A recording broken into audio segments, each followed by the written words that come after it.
Hi, it's Terri Gaines. I'm going to give you some assembly tips on creating this card using a lot of product from the Pressed Petals suite in the 2019-2020 annual catalog. It's on page 73. There's beautiful product in this suite.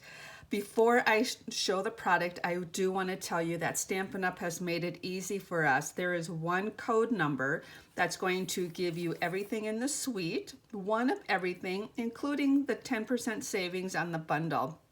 So in the suite, we have the stamp set. It's got some images and some great sentiments. We have a die set, which has got 3 dies in it, very versatile for a lot of different cards. Beautiful floral cutouts with that. Also in the suite, we have a folder with the script writing. We have some fun embellishments, a beautiful journal, pressed florals, flowers on the cover and printed on the inside. Very nice on the journal also. One of my favorites in the suite is the Designer Series paper. The Designer Series paper is 12 by 12, double-sided. This 12 by 12 sheet has lots of different images you can cut out for lots of different paper crafting projects. And as I mentioned, it's double-sided. The bonus on this, it's a specialty paper, slightly thinner, but great for almost all of your paper crafting needs other than making boxes. That means you get twice as many. So you get 24 sheets, 4 of each of these designs. Another product in the suite is the ribbon, and I just had the ribbon here when I moved it over. The ribbon is a gorgeous gathered ribbon, Rococo Rose color. And what am I missing here? The Pressed Petals washi tape, and that's what I'm going to use on the card. So to get started with the card, I have a card base that's 8.5 by 5.5, and it is scored at 4 1/4. For the inside, which I won't be assembling for the video purposes, is a very vanilla that's 3 3/4 by 5. On the outside of the card, we have Rococo Rose, and this one I did run through the new folder. This is the script folder, and it is a new 3D folder. And what I did was I used my standard platform. I put my cardstock between the folder. That goes in next. The folded end of the folder goes in first. So just as a visual, this was inside. And then I purchased the new 3D embossing plate that Stampin' Up! Is selling. That goes on top and it runs through and makes the perfect impression for your 3D embossing folders. Then I have a piece of 2 by 4 Designer Series paper. This paper is so pretty. It's very versatile. There are so many projects you're going to be able to use this paper for. So what I'm going to do is just adhere this to the bottom, set it on a table so I can get the bottom lined up, and I slipped on that. So let me see if I'll try that again. This usually works good for me. Use my finger to be a stopping point on that edge, and if I cut them equally, they would be equally, but it's a little off there, but that's okay for video purposes. The next thing I'm going to do is wrap the ribbon around this piece of cardstock and tie a knot. For tying a knot, the tail I have starting on the right hand side, I wrap that over and under. Then it goes 12 o'clock position, over and under. And then I think the tip is I put the tails to the table. So when I pull on it, it helps wrap that knot, the visual part of the knot, to the back of the card. Or excuse me, back of the ribbon. A little nervous. My videos have bloopers, so they're unedited, so I apologize on that. So next, I'm going to adhere this to the card front. I'm going to use a Stampin' Up! Snail adhesive and adhere this. Use your favorite adhesive. I like the Stampin' Up! Snail adhesive. And I'm going to watch this corner and this corner. And if I get those 2 squared, the other 2 corners should fall into place. So there we have that portion of the card.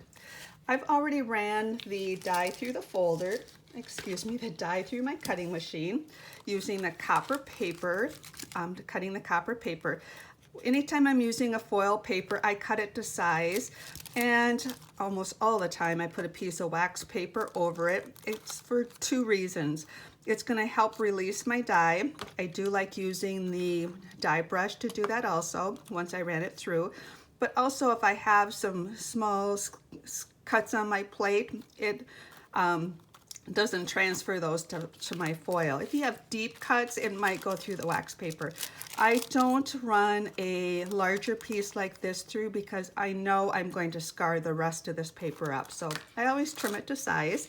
I've done that ahead of time. Got this in the copper foil, which is, and with your snail, you got to go a little bit slower to get your adhesive to adhere to that. And it just looks beautiful with that copper tint in that ribbon. And that's going to go on next. The next thing I have is a piece of scratch cardstock that I already stamped the sentiment, thank you. I'm going to use the classic label punch, and I'm going to be more concerned about this end of my sentiment because I'm going to tuck the other portion is going to be tucked underneath the flower. So I'm going to adhere these with mini glue dots. Just need a couple, and let's see, we'll expose a couple mini glue dots. You just bring your item to the mini glue dot and place that. And I'm going to go ahead and put this on first. So I'm going to put my thank you on there. Then the last for embellishment is the flower, the fun part of this card. So I'm going to take a scrap piece of cardstock, and I'm going to use Very Vanilla and punch out a 1-inch circle. The washi tape, you get 2 rolls of washi tape. One is a fun, just some different scripts and images. The other one, which you can tell I've used a lot of mine, approximately 100 flower petals. And what I do is I peel one off at a time. And I always start from the bottom and peel that up. And it's washi tape adhesive on the whole part. As soon as you pick it, pull it from the roll. Let's see, let's get this going a little bit easier there. It starts to curve, which is exactly what I wanted to do. It's going to kind of already naturally curve for the petals.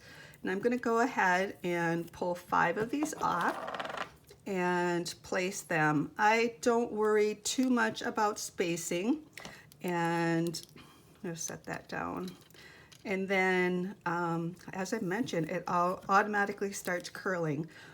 As I mentioned also, the washi tape adhesive, which is just a slight tacky adhesive, is on the entire petal. So we're going to want to take that off. What I'm going to do is use my embossing buddy to remove the tackiness from that, from those petals. So there we go. I went ahead and did all 5 of them instead of prepping some of that. As I mentioned, I'm going to take my embossing buddy. My embossing buddy, or your embossing buddy, they all have like a powder inside. It removes the static cling when you want to emboss from your cardstock. So I'm going to just tap that on, and that's going to get rid of the tackiness on there. And like I said, they naturally curled up, and that's exactly what I wanted for my card. I'm going to use just adhesive versus dimensionals and place this flat on my card, and then I'm going to line it up like so.